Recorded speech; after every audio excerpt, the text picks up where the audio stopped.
لیکن کاروباری مصروفیات نے یہاں ویگنوں اور ٹرکوں کی بھرمار کر دی ہے اور باغ کی حالت بھی ویسی نہیں رہی، تو اس لیے لوگ اب وہاں سیر و تفریح کے لیے بھی نہیں جاتے۔ یہ باغ لاہور کے 12 دروازوں کے گرد کہیں کہیں اب بھی موجود ہے، کچھ حصوں میں تو یہ بہت صاف اور کچھ حصوں میں بہت گندا ہے۔ اکبری دروازے سے آگے دہلی دروازہ بھی ابھی تک موجود ہے۔ اس دروازے کے اندر بھی ایک مشہور تجارتی مرکز ہے۔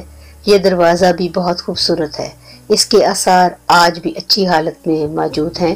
اس دروازے کے اندرونی حصے میں دکانیں ہیں، کچھ حصہ میٹروپولیٹن کے زیر تصرف ہے، وہیں پر دیکھنے میں شاہی حمام بھی ملتے ہیں۔ اس کی دیوار آگے تک چلتی ہے اور تھوڑا سا آگے جا کر بائیں جانب کو مڑے تو اس کی باقیات بھی نظر آتی ہیں، جو کہ فن تعمیر کا منہ بولتا ثبوت ہیں، لیکن دکانداروں نے اس کو اپنی دکانوں کے پیچھے چھپا دیا ہے۔ اس دیوار کا وہ حصہ جو اکبری منڈی کی جانب ہے اب منہدم ہو رہا ہے۔ دہلی دروازے سے آگے یکی دروازہ ہے، جو دراصل پیر زکی کے نام پر رکھا گیا۔ وہ ہندوؤں کے بالمقابل لڑتے ہوئے جنگ میں شہید ہو گئے اور انہی کے نام پر اس دروازے کا نام ہے، جو بگڑ کر زکی سے یکی دروازہ ہو گیا۔ لوگوں کی رہائش گاہیں اور بازار ابھی بھی موجود ہیں۔ اس دروازے کے آثار بھی کہیں دیکھنے کو نہیں ملتے۔ یکی دروازے سے آگے اسی سڑک پر چلتے ہوئے شیراں والا دروازہ ہے۔ یہ دروازہ بھی اپنی اصلی حالت میں موجود ہے۔ اس دروازے کے باہر شیر بنے ہوئے ہیں۔ اس دروازے کے اندر بھی دکانیں ہیں اور رہائش گاہیں بھی ہیں۔ یہ دروازہ خاصا پرانا ہو چکا ہے اور مرمت کا بھی منتظر ہے۔ شیراں والا دروازہ سے آگے آئیں تو کشمیری دروازہ آ جاتا ہے۔ اس دروازے کے نام پر وزیر خان مسجد اور رنگ محل کو جانے والے بازار کو کشمیری بازار کا نام دے دیا گیا ہے۔ کشمیری دروازہ سے بالکل قریب گورنمنٹ گرلز ہائی اسکول چونا منڈی ہے، جس کو لوگ کاشانہ کا نام بھی دیتے ہیں۔ عرصہ دراز سے سینکڑوں طالبات یہاں علم سے مستفید ہو رہی ہیں۔ انہی گلیوں میں ڈاکٹر دلاور شاہ صاحب کا بھی حویلی نما گھر اور کلینک ہوا کرتا تھا۔ ان کے صاحبزادے انور سجاد، جو پیشے کے اعتبار سے ڈاکٹر مگر ڈرامہ نگار اور آرٹسٹ کی حیثیت سے زیادہ مشہور ہیں۔ کشمیری دروازے سے آگے مستی دروازہ ہے، جس کے بارے میں 2 روایات ہیں۔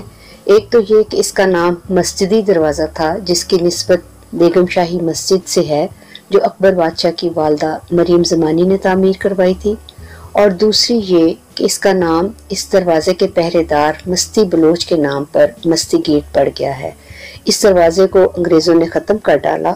آج کل یہاں پر موتی بازار، جہاں طرح طرح کے موتی اور نگینے دستیاب ہیں، اور جوتوں کی بہت بڑی مارکیٹ ہے۔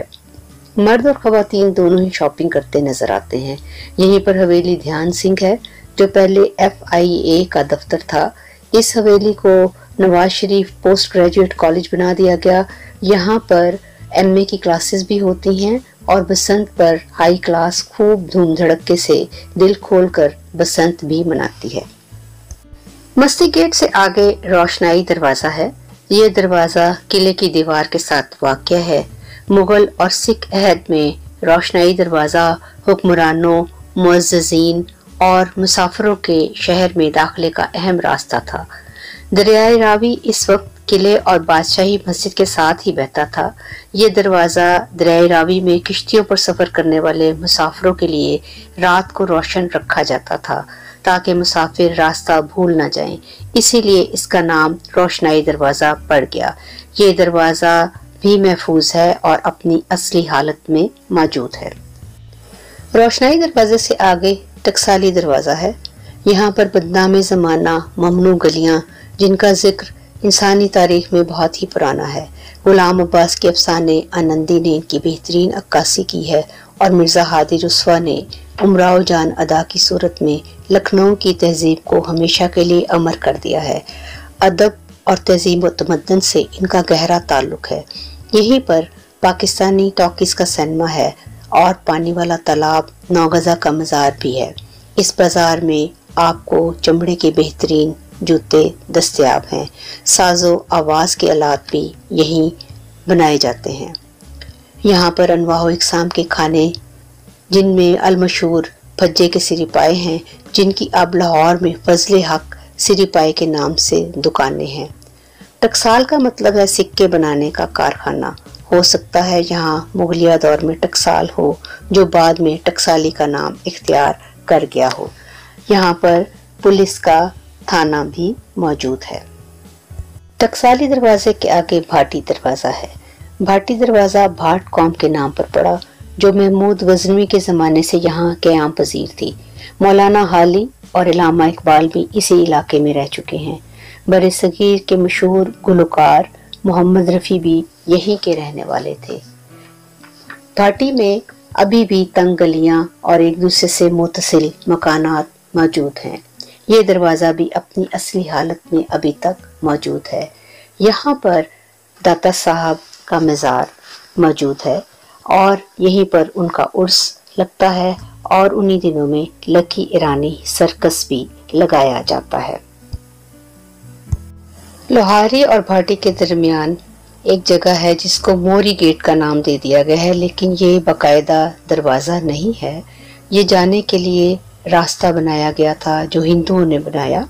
یہاں پر ابھی بہت خوبصورت حویلی نونہال سنگھ ہے، جو وکٹوریہ گرلز ہائی اسکول کے نام سے موسوم ہے، اور یہاں پر اسکول بنا دیا گیا ہے۔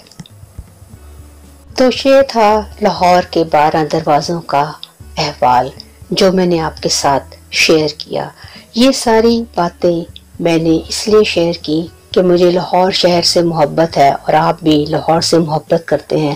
اللہ تعالیٰ لاہور کو ہمیشہ سلامت اور قائم و دائم رکھے۔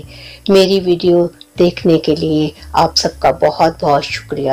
اگر میری ویڈیو پسند آئے تو اس کو پلیز شیئر کریں، اور اگر چاہیں تو اپنی رائے کا اظہار بھی کر سکتے ہیں۔ اس مضمون کا ایک حصہ ابھی باقی ہے۔ یہ مضمون اردو نیٹ جاپان پر پہلے بھی شائع ہو چکا ہے۔ بہت بہت شکریہ۔ سلامت رہیے، خوش رہیے۔